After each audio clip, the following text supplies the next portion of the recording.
Hello ළමයි. ඔන්න අද යමු අපිත් එක්ක peer කඩන්න. බලන්නකෝ ඉතින් මට වැඩිය කූඩේ ලොකුයි peer ටික දාගෙන යන. ඉතින් ඔන්න දැන් අද අපි peer මුරේ කඩන්න තමයි යන්නේ. එහෙනම් යම් මාත් එක්ක peer කඩන්න. පේනව නේද ඉතින් මං කවර දාපු වගේ දැන් peer හැදිලා. මේ තමයි කිලෝ peer. ඉතින් මේවා මේ සයිස් එකට තමයි අපිට දෙන්න පුළුවන්. ලොකු වුණොත් දෙන්න බෑ.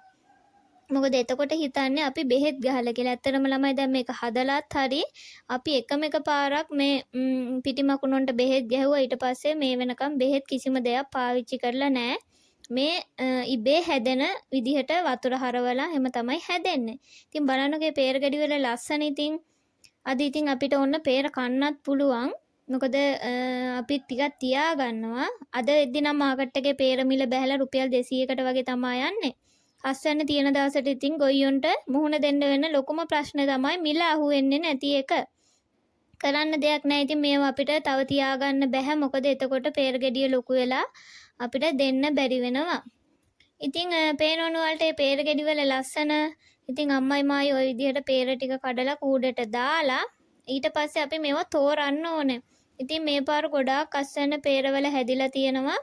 ඉතින් සාමාන්‍යයෙන් සති දෙකකට පාරක් වගේ peer කඩන්න පුළුවන්. ඉතින් මිල හොඳට තියෙනවා නම් ලොකු කියන්නේ ගෙදර වියදම ලොකුවට කවර් කරගන්න පුළුවන්. ඉතින් මං හිතන්නේ අද අපිට කිලෝ 45ක් වගේ තමයි බර තිබුණේ.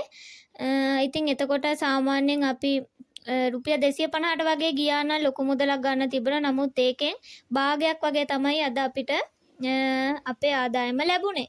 එහෙම තමයි. ඉතින් ඒ කියන්නේ හරි මිලක් අපිට ඉතින් අහුවෙන්නේ නැහැ කිසිම අස්වැන්නකට. ඒක ඉතින් සාමාන්‍ය මේ ලංකාවේ දෙයක් නේද? කොච්චර මහන්සි වුණත් එච්චර තමයි. ඉතින් අම්මයි මායි ওই විදිහට ඉතින් තෝර peer කැඩුවා. ඉතින් බලන්නකෝ අපේ අප්පච්චිගේ කෝලම. එයා ඉතින් බොරුවට ඔන්න ඔය ඇවිල්ලා මම peer කැඩුවා කියලා පෙන්නනවා. ඉතින් එයා තමයි ගොඩක් වෙලාවට ඉතින් මේවට මහන්සි වෙන්නේ සුද්ධ කරලා. පේනවනේ ඉතින් එයා මොනවද ඔයාලට පෙන්නනවා ලස්සන peer ගෙඩියක් කියලා. ඉතින් ওই කෝලම් මැද තමයි ඉතින් වැඩ කරන්නේ හරි ආසාවෙන්.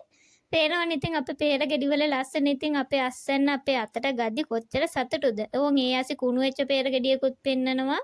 ඉතින් ඒකල් අපේ අම්මා ඉතින් අම්මයි මායි දෙන්න එකතු වෙලා ওই විදියට අපේ වාඩියට peer ටික අරන් එනවා. දැන් ඉතින් peer ටික අපි කවර වලින් ගලවලා තෝරලා ලස්සනට පැක් කරලා අරගෙන යන්න තමයි ඕනේ. ලේ තරම් ඉතින් මහන්සි වෙනවා. ඉතින් බලන්නකො මහන්සි යනවා. මෙයාගේ මේ හිනාව දැක්කහම ඒ දෙන්න තමයි ඉතින් හැමදේම නේද? හයියට ශක්තියට ඉන්න ඉතින් ඒ දෙන්න තමයි. ඉතින් බලන්නකො මේ peer වල ලස්සන. බලන්න එයාගේ මූණේ හිනාව ඉතින් අස්සෙන්න ගද්දි එහෙම තමයි.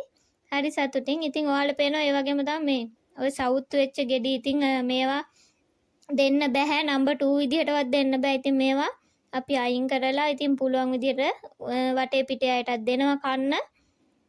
ඕම් පේනවනේ ඉතින් ඒ කෝලා මැදින්. ඉතින් මේ වගේ කිලෝ 4-5ක් සාමාන්‍යයෙන් අයින් වෙනවා මුරේකට. ඉතින් ඒව අපත යවන්නෙත් නෑ. එක්කෝ අපි කනවා කට්ටියට දෙනවා එහෙම තමයි.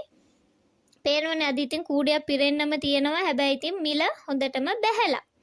ඒ කියලා ඉතින් අපි සැලෙනවද? නෑ. පේනවනේ එයාගේ කෝලන් ඉතින් ඒව බල තමයි වැඩ කරන්න වෙලා තියෙන්නේ. ඔයාලා පේනවා ඉතින් මම පෙන්නන්නම් මේ තියෙන්නේ.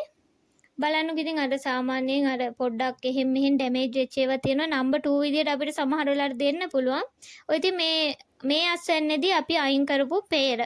ඉතින් කිලෝ 4-5කටත් වැඩිය ආසන්න ප්‍රමාණයක් තියෙනවා. ඔය තියන්නේ අපේ පැකින් කරපු අස්වැන්න. ඉතින් දැන් මේ ටික දීලා අපේ මුදල ගන්න ඕනේ. කිලෝ 45ක බරක් තිබුණා. ඉතින් අද මිල රුපියල් 200කට වගේ තමයි යන්නේ.